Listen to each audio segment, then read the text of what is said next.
Hello again and welcome to Puree magazine. Hong Kongers have the longest life expectancy in the world, but as our population ages, many of the elderly aren't eating well. Recent research shows that over 60% of those living in nursing homes suffer from swallowing issues. This means they can only eat non-solid foods like purees, which can be less than appetizing. Puree magazine's Tina Jiang talks to senior citizens and their caregivers to find out if there are better options to improve the dining experience for the elderly. Hello. The Lungs are visiting their mother this morning. She has been living in a nursing home in Wan Chai since 2019.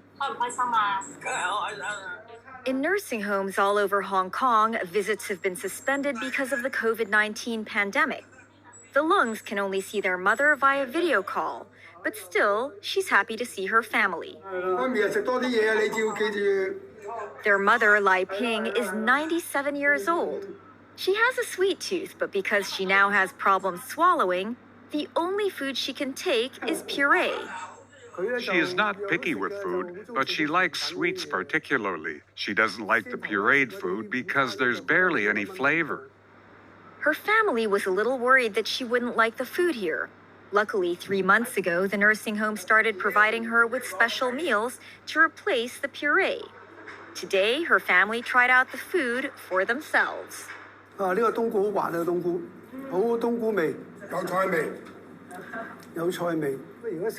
Now she can eat this soft meal. The texture and nutrition are much better.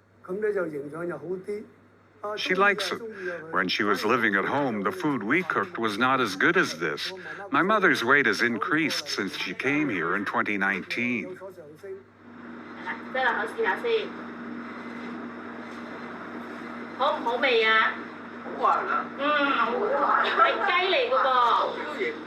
Beautiful. Hi.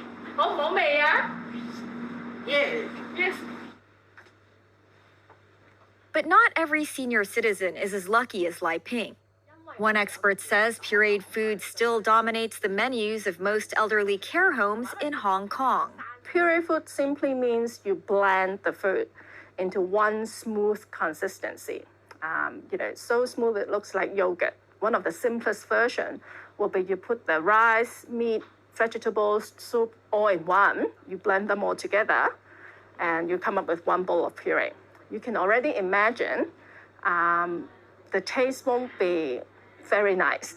If you prepare the meal like this every single time, breakfast, lunch, and dinner, 7 days a week, they are going to look the same color, same strange taste every time.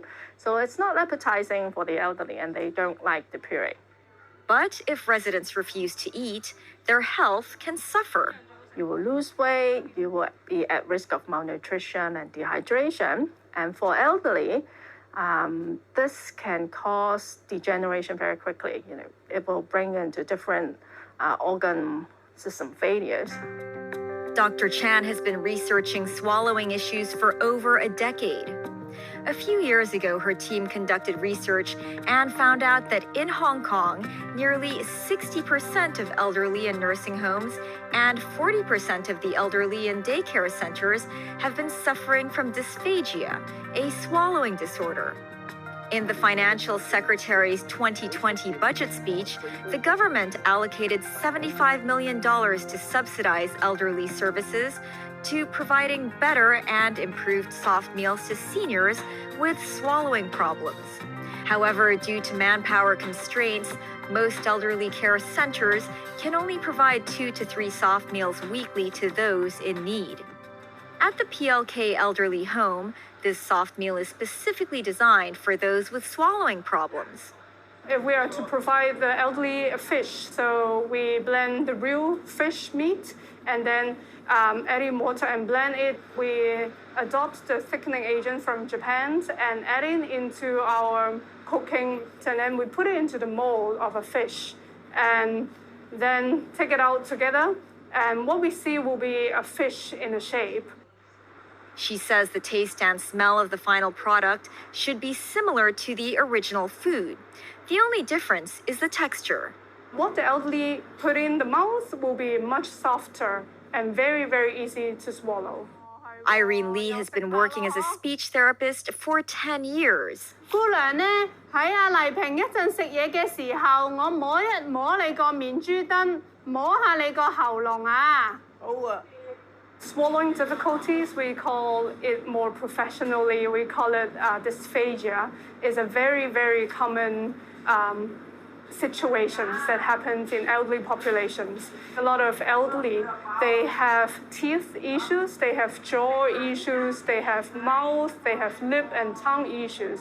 Basically, any defects happens in any issues will result in swallowing difficulties. So make them very hard to take normal meals like us. 如果日日有得食就好啦，嗬。係啊。係啦，係啊，日日有得食，咁咪又開心啲啊，又。Despite the government injecting more funds into the new meal solution, not every home can provide their residents with the improved dishes. Even if you give them enough money, we still need the manpower to match up. So it's not just about the money, but also the training of the workforce, the willingness of the workforce to enter the nursing home setting. We also need the public education. So if more people are aware, there are different ways of preparing dysphagia diet for elderly. There are more ways to help them. Queenie Mann is one of those who wants to help the elderly and create a more open environment to discuss the issues of aging. Back in 2018, we started creating this character called Captain Soft Meal. We want to help raise awareness on dysphagia and to also let caregivers know that they're actually more than just porridge as a food texture, as an option for people who suffer from dysphagia. And we first started drawing cartoons, and we want to make it more entertaining, more fun, and of course, very resourceful for the caregivers. So we started filming our own programs and doing all these different articles and blogs. And since then, we have produced 30 videos that is with me dressed up as Captain Soft Meal, a lady with a wig and the green gloves. Since then, her team has been hosting soft meal classes regularly. Over the past 2 years, they have hosted over 100 classes and trained over 2,000 caregivers.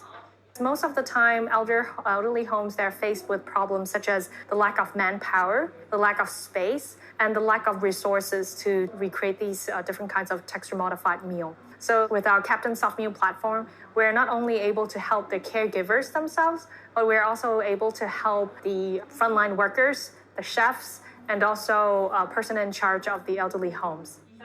This afternoon, her class is going to learn how to cook braised eggplant with minced pork for the elderly. Many of the participants are caregivers and families or nursing home staff.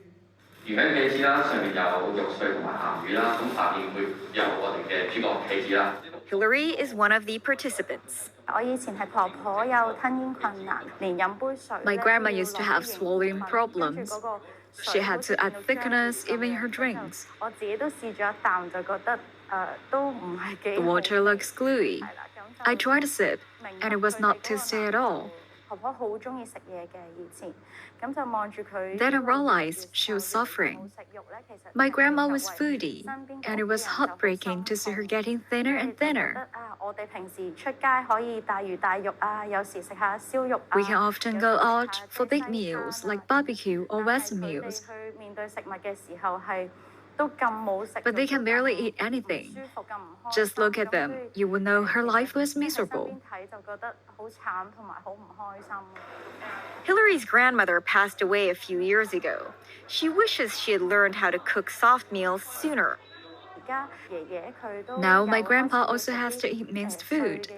It reminds me that a good appetite is a blessing. Food is very important for them. It would not only make them happy, but also give them more nutrition and improve their immune system. I don't mind spending a little more time cooking a special soft meal for them. In fact, it just requires regular ingredients. If it looks good and the elderly likes it, then it would be worth it. Hong Kong will soon experience rapid aging in about 15 years, with almost every three people age 65 and above. One of the key missions that we have, it's really not only to foster positive aging, but also to promote dignity dining through texture-modified soft food. They deserve to have better meals, and they deserve to enjoy the flavors of our festive seasons, like we just went through Chinese New Year. A lot of the other home residents, they don't get to eat dumplings or Chinese glutinous rice cake or turnip cakes because those are very sticky. That would increases the chance of, let's say, choking. So being able to recreate these food in the right texture, in the right flavors, elders are able to relive some of their favorite meals and also enjoy these festive season like anyone else. After the break, Puree magazine looks at the rising popularity of women playing rugby in Hong Kong and changing traditional mindsets about the normally all-male sport. Stay with us.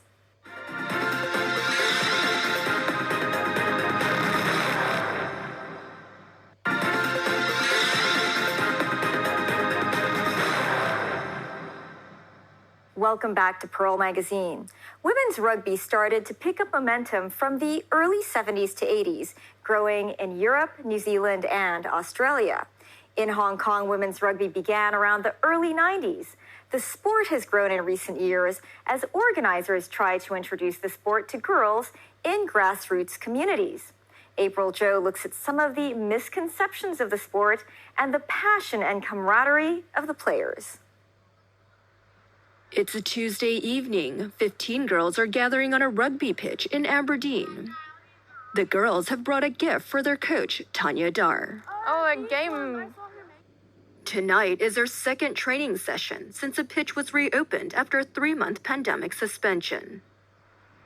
To help the girls warm up after their break, Tanya tries to keep them moving and have as much fun as possible. I think they're doing great. They've got loads of energy. They're just having fun. Obviously, they've missed being around their friends as well. Tanya is 20 years old. She has been coaching rugby for under 14-year-old girls in Sandy Bay for 3 years. Okay, go again, one more. I've been in the position that these girls were in not too long ago, and so I'm able to understand them a little bit better, and I kind of know what they're going through most of the time because I've been there too. Yeah, ready? Go slow if you need. I really do enjoy it. I find it's really fun that I actually get to hang out with my team in the middle of this whole pandemic. I think Tanya's coaching is actually really nice. She really does push us hard, but that's what actually makes it fun. Okay, let's go, pick it back up. I think she taught us more like to be serious about the game. We're youth now, so like we came to like a new division and we're supposed to be older and more mature in the way we play, and I think she definitely like elevated us in that way. You've got 4 more. Currently, Tanya is the only female coach in the club. Ready? 3, 2, 1, let's go. Oh, jeez. According to Samantha Fiosi, head of women's rugby development in the Hong Kong Rugby Union, there are around 20 to 30 female coaches in Hong Kong. It's really important for us to get the young girls to see female coaches in front of them. You know, the female coaches will, to be fair, have an advantage more coaching young girls as they know what they need. And they can also act as role models for the players. Youth girls rugby started to kick off in the mid to late 90s in Hong Kong. But a local survey released last year reveals that youth rugby remains male-dominated, as boys' participation rate is 77%, while in Japan, this rate is 57.4% in 2017. Samantha says one key reason is a misconception about the sport. At some schools, rugby is offered. When they split boys and girls, the boys would take up rugby and the girls are offered netball. It's important that happens, that we don't look to gender sports, and that we educate schools and parents that sports are for everyone. Parents have to understand that teaching your girls to play such a sport such as rugby, which can be rough, actually can translate to the girl becoming a bit more stronger, a bit more self-confident, and just feeling a good sense of worth. Tanya says she was fortunate to have her parents' support from the beginning, but she was once the only female on her team until her early teens. When I started playing, I was 5 years old and I had to play with boys because we didn't have enough for a girls' team. It was a lot different. I didn't get the ball much. I didn't get to do much. As I got older, I think I was 11 when I played in my first girls rugby team, and it was a lot better. Like, I got to socialize a lot more. It's a lot nicer. And yeah, I've really, really enjoyed it since then. It has been 15 years since she started out. She is playing for a Hong Kong team now. Every Thursday night, she goes to practice at the Happy Valley pitch. Nice. She dreams to play rugby professionally in the future. Samantha says that Hong Kong didn't offer rugby as a professional occupation for women until around 5 years ago, leading the global trend. But still, there are fewer opportunities for women compared to the men. Because we have a national sevens team, we rely on all the other countries to have a full-time national women's sevens team. And because they don't, that doesn't give us the opportunity to play as many teams. Also, to be fair, financially, there is still disparity between what a male player would get paid compared to what a female player gets paid. And a lot of that actually is just down to competitions available. Figures show women players make up 28% of overall participation, while in senior rugby, the proportion goes up to 45%. More women enter rugby to improve their health and enrich their social life. 44% of players in this group expect to stop playing between the ages of 31 and 40 years old. But Anita Vogo is an exception. She started out 8 years ago, and she is still one of the active ones on the pitch in her early 40s. I'm super happy. The blood is pumping. I feel energized. The endorphins, the happiness hormones are working. So, yeah, after a long working day, and it is quite hectic, when I'm here, I relax. Again, it's my time with the girls and to have a good time, run around and have fun. Anita says she got injured twice quite seriously. Those were the times when she considered quitting. I tore my ACL twice. And the first time, I didn't even know, that could happen when you were running around. So that put me off a little bit. But after rehabbing, I missed the social life, the camaraderie with the girls. Obviously, you have friends that you keep coming back to, but, like a night like this where everybody is high-fiving, having a team cheer, you get addicted to it. So that brought me back. 1, 2, 3, play! In the car. Off the pitch, Anita is also a full-time working mother of a 3-year-old boy. Ready, steady. She and her husband are trying to find a way to balance their lives between their jobs and the sport. It's definitely not easy, and it wouldn't happen without great support from my husband. So the balance that we found is actually that we take turns. So once a week, he gets to go to football. Once a week, I get to go to rugby. My husband is working from home, so he's taking a big part of the caretaking as well. Anita says motherhood never deterred her from playing. It encouraged her instead. In rugby, some of the key values, like be strong, both in your mind and in your body. Playing a rugby game for 90 minutes will put most people to the test. And I find, that endurance helps me a lot, especially when you have a child. He wakes up during the night, and that can be quite draining. But, you find the energy. And the same when you play rugby, you find the energy. Even after a long day at work and you go to training, you're tired. But after training, you feel revived. We go and play ball. Okay, ready? Ready, steady, go! The couple also trained their son Victor to pick up sports at an early age. We would also want sport to be a part of his life.